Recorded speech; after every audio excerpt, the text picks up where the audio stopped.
এত দূর থেকে শোনা যায় না। বন্ধুরা, আমি আছি বর্তমান সময়ে যে জায়গাটাতে, সেই জায়গাটার আমি নাম জানি না, কিন্তু এই জায়গাটা এত সুন্দর, মানে কি বলবো, মানে আমরা গ্রামেই থাকি কিন্তু এরকম পরিবেশ আমরা বা এরকম জায়গা যে এত সুন্দর দৃশ্য এটা দেখিনি। তো আজকে ভাবলাম যে আমি যেহেতু দেখতেছি এই সুন্দর দৃশ্যটা, তো তোমাদেরকেও দেখাই, তোমাদের সঙ্গেও শেয়ার করি। তো চলো দেখাও, ক্যামেরাম্যান গো।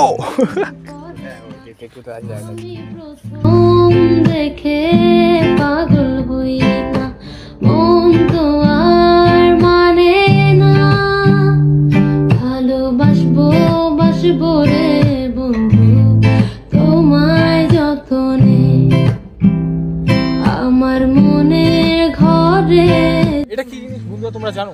এটার নাম হচ্ছে গরু। গরু, এটা গরু আমাদের কি দেয়? আর গরুর কয়টা পা আছে? 4টা পা না 5টা পা। তো আসো ক্যামেরাম্যান, কাম হিয়ার। আচ্ছা ক্যামেরাম্যান, তোমার কি মনে হয় যে এই পুকুরটাতে মাছ আছে? ঘন্টা আছে, মাছ ওখানে কিছু নাই। মাছ নেই? না। তাহলে কি আছে? কুমির আছে মনে হয়। তো তারপরে আমরা দেখতেছি এখানে আরো অনেকগুলো গরু আছে বাঁধা, যেগুলোর সঙ্গে তুলনা করে আমাদের বাড়ির মানুষগুলো যে আমরা হচ্ছে গরু, তবুও তো গরুগুলো দুধ দেয়, আমরা হচ্ছে দুধ না দেওয়া গরু, মানে ষাঁড় গরু। এই জায়গাটাতে দাঁড়ায় আছি, এই জায়গাটা খুবই সুন্দর। আহা, গাছের হাওয়া, মনে হচ্ছে মনটা শান্তি হয়ে যাবে।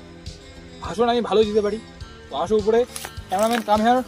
এই পাশে আরেকটা পুকুর আছে, ক্যামেরাম্যান জলদি से ফোকাস করো, জলদি ফোকাস কর।